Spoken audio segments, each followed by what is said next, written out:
What's going on, guys? Hope you're having an absolutely fantastic day. So today I just want to share some quick thoughts on the AMTD digital slash HKD situation, right? So basically this stock that IPO on the 15th of July at 780 a share.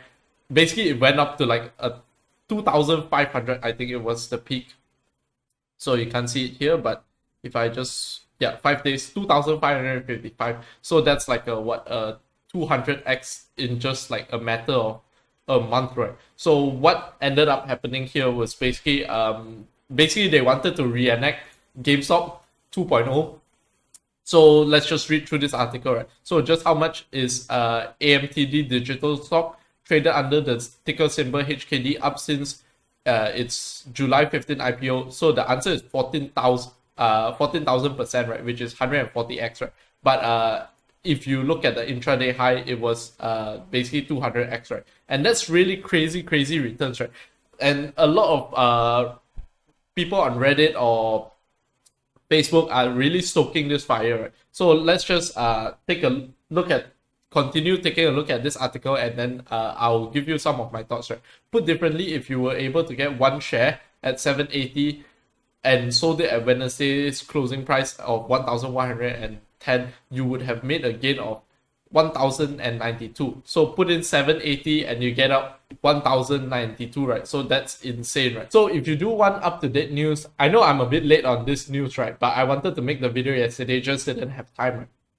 Do help me smash up the like button, hit subscribe, and also hit the bell button beside it, right? So the stock closed 34% lower after Tuesday's Wednesday after Tuesday 184% gain. So shares of AMTD's Digital Corporation, AMTD Idea Group, a Chinese financial company that traded under the symbol AMTD, are up 458% over the past month. So a bit of a divergence there, right? Basically, the parent company is trading, let's say, cheaper than the AMTD Digital, which is the current meme stock, right? So what are some of my thoughts on this, right? So some of my thoughts on this are that, sure, you can gamble and you can make money, right, on this situation. Personally, I wouldn't do it because it's really unpredictable, and in investing we need to have like predictability, right? Look at the GameStop situation. There was an 87% drawdown in like a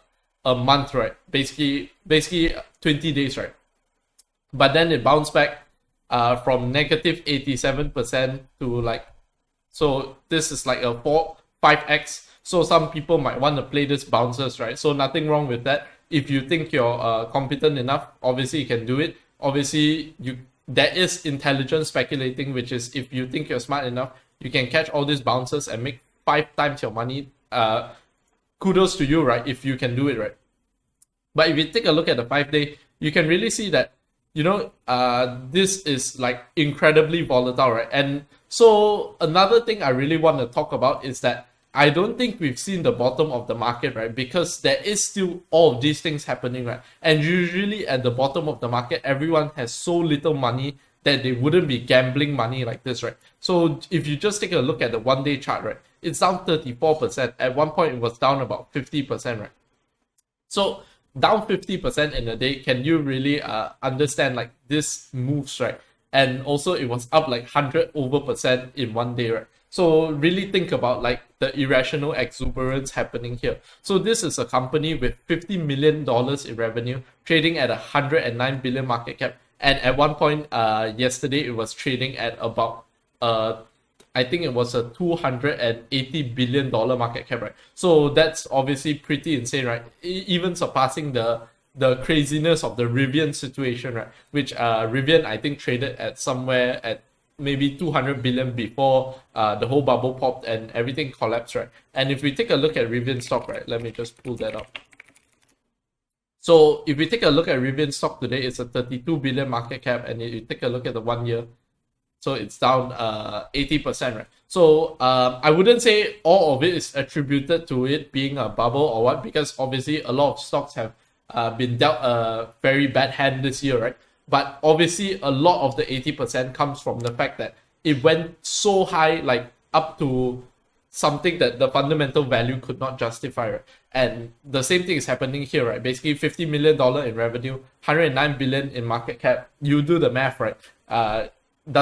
You don't need to be a genius to figure out that this company is obviously overvalued, right? And when the lockup period for all the insiders and all of that basically comes unlocked, there's going to be a lot of heavy selling pressure, right? So just put it out there, right? If you want to play this game, make sure you're done with it in the next 90 days, right? Because once the 90 days finishes, basically it's done, right? So it's over, right? The same thing will happen here after the 90 days, right? Because obviously the insiders know the value of the company, and the value of the company is obviously not that, right? I'm not even an insider, and I can clearly tell you that it's overvalued. So what do you think the insiders are thinking right now? It's just that their shares are locked up right now, so they're like thinking, oh, I want to sell, but I cannot sell. So the moment they are able to sell, you can see that it's going to be game over, right? So as for short selling on this stock, right, I'm not sure whether you can short sell. I actually checked it out on my Interactive Brokers account, but I don't think you can short sell. And even if you can short sell, right, you might want to be really careful, right? Because you can see that in one day they can make like 100% moves. Maybe you can get liquidated before you end up being right? Or even your short funding fees might be so high that it's not really even worth it, right? But obviously, if you short it and it's down 50% a day, it doesn't matter how much your short funding rate is, because you're gonna make money, right? So yeah, just 2 words of caution, right? First, so just 2 things that I want to talk about. First, a word of caution. Obviously, if you want to play this game, it's up to you. It's your money. You can decide what to do with your own money, right? I think we're all adults on this platform. So if you decide that you want to chase all this thing, then it's up to you, right? And number 2 is that obviously, if you're a serious investor, you can use this as basically a hallmark, right? Because clearly the irrational exuberance is not completely out of the market, so I don't believe we can be at the bottom of the market anymore. Because let me reiterate that at the bottom of the market, everyone hates the stock market. Right now, you can see that, you know, a company with 50 million in revenue still trades at 280 billion at the peak. That's so insane. Like you wouldn't even understand. And the thing is, you might have looked at this company at 20 billion and you say that, oh, this company is so overvalued. 20 billion with 50 million in revenue. What the hell is this? But if you shorted it, I guarantee you would have been, your shorts would have been blown off, right? So that's about all I wanted to share today. If you did enjoy the video, do help me smash up the like button, hit subscribe, and also hit the bell button beside it, right? And with that being said, have a fantastic day ahead, and peace out.